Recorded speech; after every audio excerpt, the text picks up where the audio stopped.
দাড়িতে সুন্নাত, টুপিতে সুন্নাত, পোশাকেও সুন্নাত আসি, পাথরের আঘাত খাওয়া সেটা যে সুন্নাত, কেন মনে হয় না তোমার কাছে, কেন মনে হয় না তোমার কাছে। ঠিক না বেঠে? দাড়িতে সুন্নাত, টুপিতে সুন্নাত, পোশাকেও সুন্নাত আসি, পাথরের আঘাত খাওয়া সেটা যে সুন্নাত, কেন মনে হয় না তোমার কাছে, কেন মনে হয় না তোমার কাছে। নবীর প্রেমে তুমি দাওয়াতে তাবলীগ ধারণ করেছ বুকে, সেই তুমি আজ কেন জুলুমের প্রতিবাদে আওয়াজ তোলো না মুখে। নবীর প্রেমে তুমি দাওয়াতে তাবলীগ ধারণ করেছ বুকে, সেই তুমি আজ কেন জুলুমের প্রতিবাদে আওয়াজ তোলো না মুখে। মেসওয়াক করো তুমি রোজ প্রতিদিন, মেসওয়াক করো তুমি রোজ প্রতিদিন, সেখানেও সুন্নাত আছে।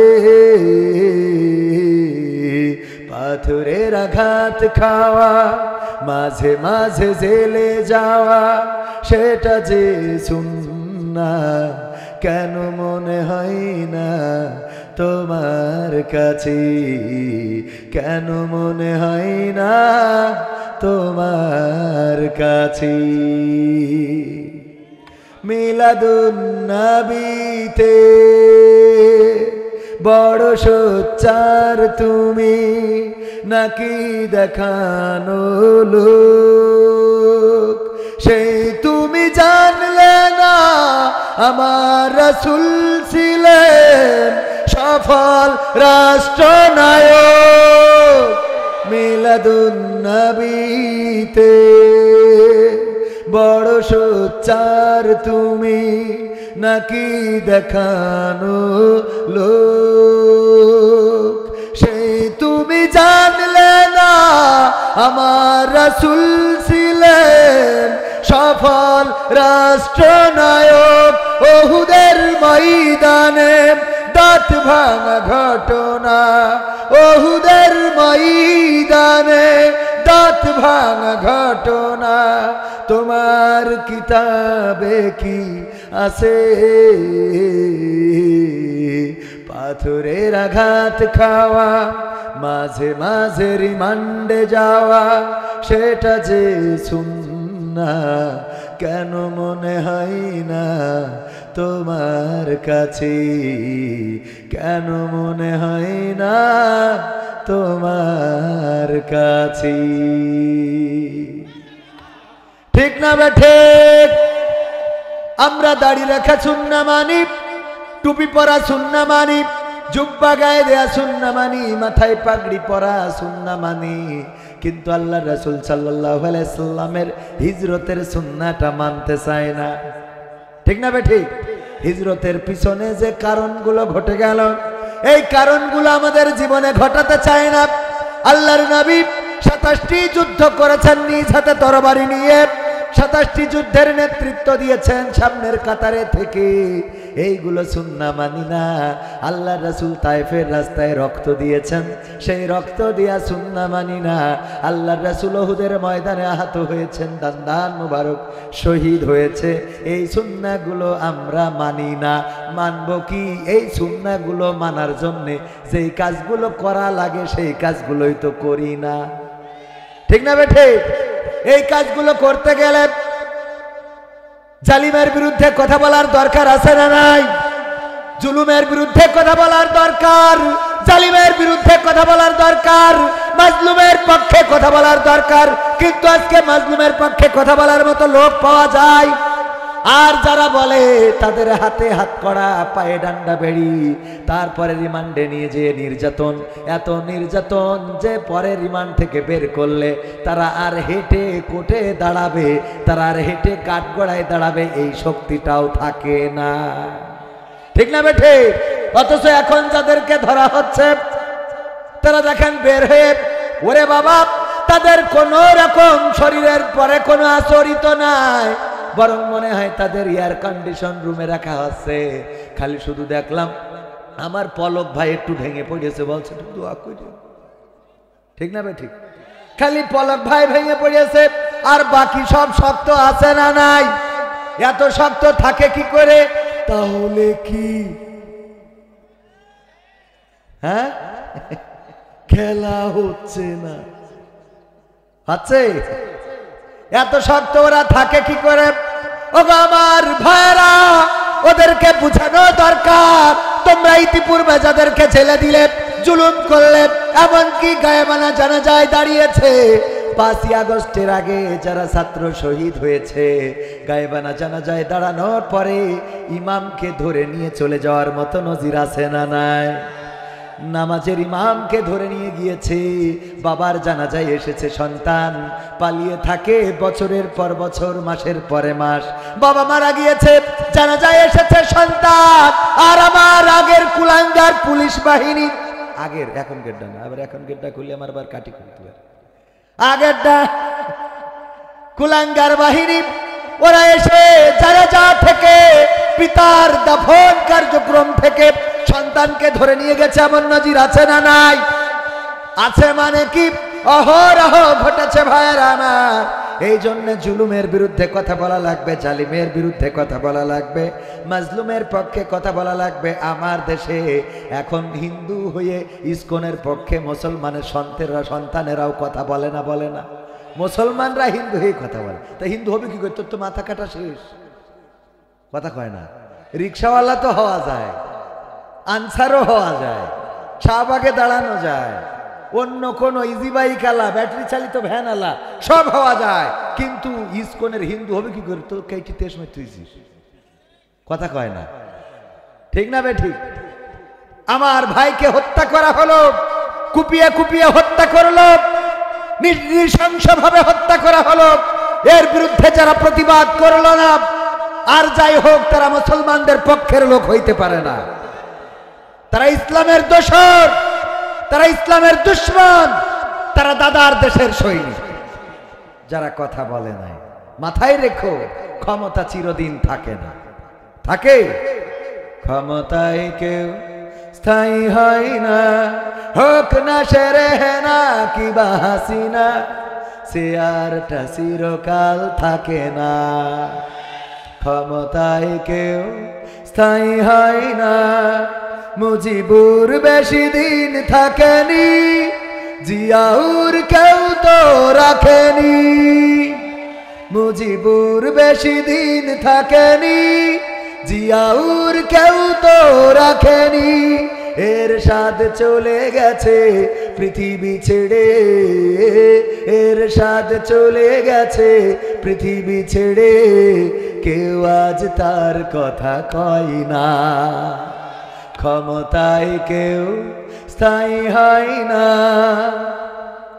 হাসিনা ক্ষমতা ধরে রাখতে আয়না ঘর বানিয়েছিল, জনগণের রোশানলে দাদার দেশে পালিয়ে গেল। হাসিনা ক্ষমতা ধরে রাখতে আয়না ঘর বানিয়েছিল, জনগণের রোশানলে দাদার দেশে পালিয়ে গেল। ডিবি হারুনের পাশে আর, ডিবি হারুনের পাশে আর পরিমণিদের দেখা যায় না। ক্ষমতায় কেউ স্থায়ী হয় না, হোক না সেরে না কিবা হাসিনা, চেয়ারটা চিরকাল থাকে, এই চেয়ার চিরকাল থাকে না। ঠিক না বেঠে? এই জন্য চেয়ারে যারা বসবে তাদের মাথায় রাখতে হবে আজ হোক কাল হোক এটা ছাড়ার দরকার আছে না নাই? ছাড়তেই হবে।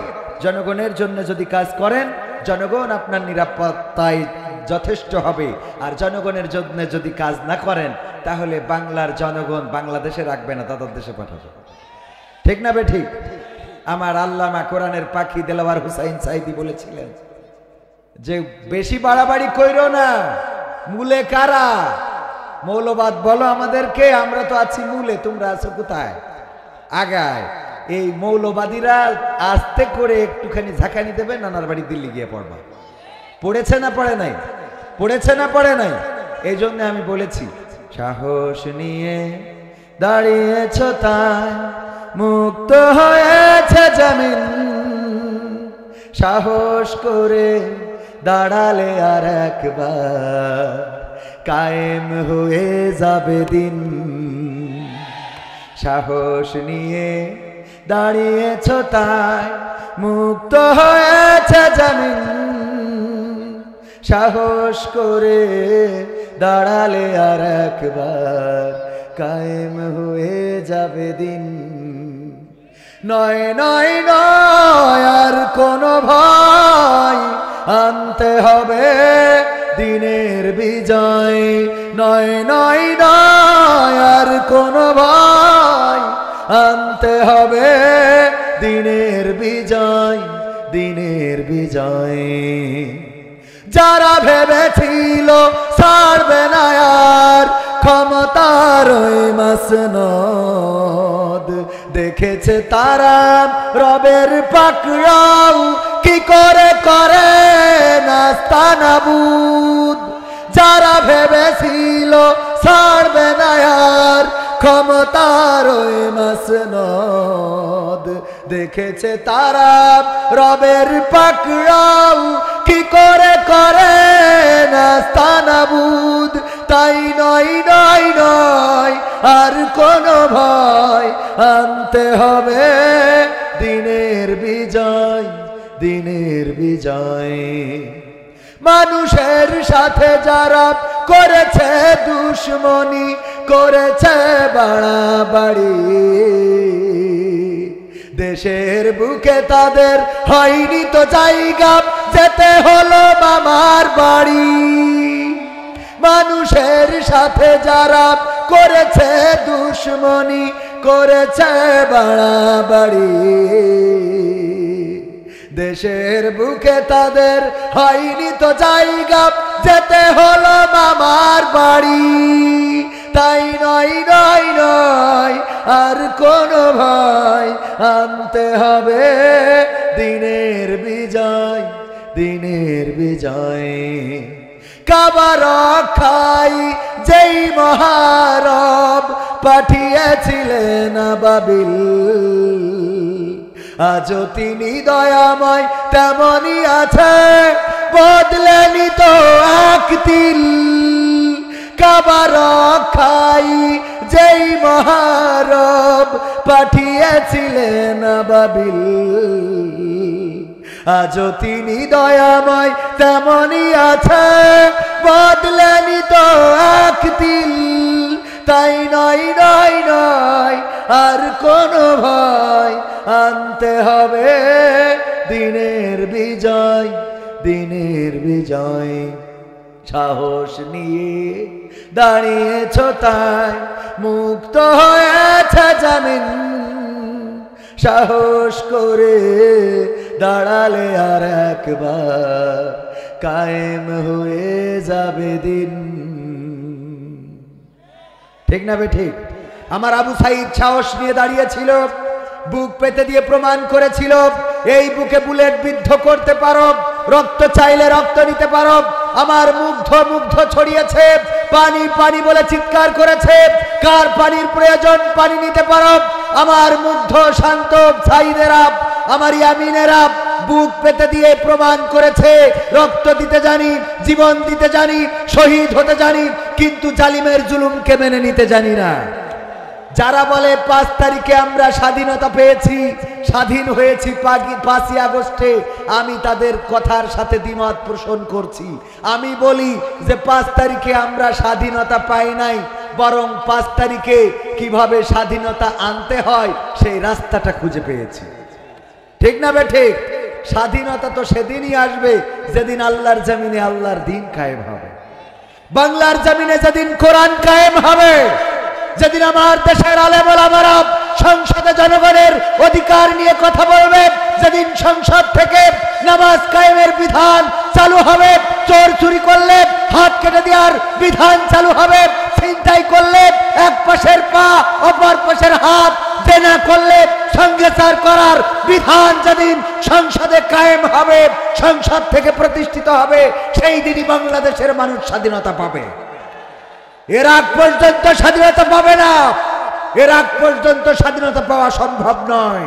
স্বাধীনতা পেতে হলে, সোনার দেশ গড়তে হলে সোনার মানুষের দরকার আছে না নাই? সোনার মানুষ ছাড়া সোনার দেশ হবে? চেয়ারম্যান সাহেব বিচার করে বেড়ায় পরকিয়া, অথচ দেখা যায় চেয়ারম্যানের জুতো আর এক ভাবির খাটের তলা। আছে না না? আল্লাহওয়ালা, আল্লাহওয়ালা কি ওয়ালা? এরকম আল্লাহর বান্দা আছে না? অনেক আছে। ভাই থাকে বিদেশে, ভাবির দেওর, ভাবির সাথে আনাগোনা, এর মধ্যে রাত 3টের সময় এলাকাবাসী যে ধাওয়া দিয়েছে, বেরোয় এসে যায় নামাজ পড়তে সিজদায়। লোক ঘরে ঢুকিতে সিজদাতে তুলি, এই তোরা তো বড় জালিম, আমলিগির থেকেও খারাপ, সিজদায় রয়েছি টেনে তুলছিস। বলছে কি খবর? বলছে আমি তাহাজ্জুদ পড়ছি, বুঝতে পারছাও না তো? বলছে তুই তাহাজ্জুদ পড়ছিস, আল্লাহওয়ালা পীর সাহেব, এটা তো আমরাও বুঝছি, কিন্তু তো স্যান্ডেল ভাবির খাটের তলে কেন? তো স্যান্ডেল জোড়া ভাবির খাটের নিচেই কেন?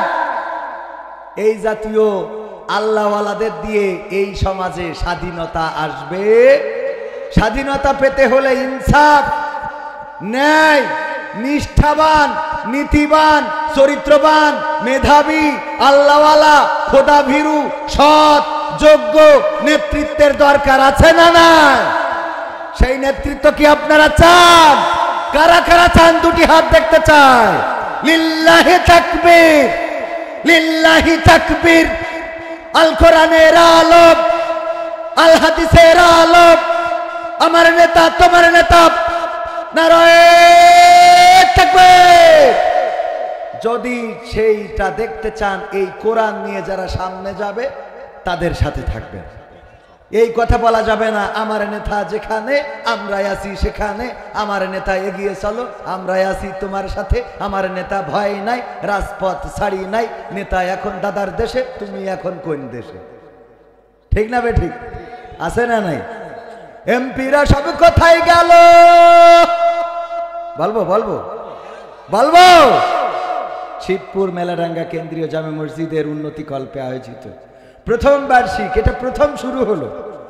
আমরা আজকে সাক্ষী হলাম, কালের সাক্ষী। কিসের সাক্ষী? কালের সাক্ষী।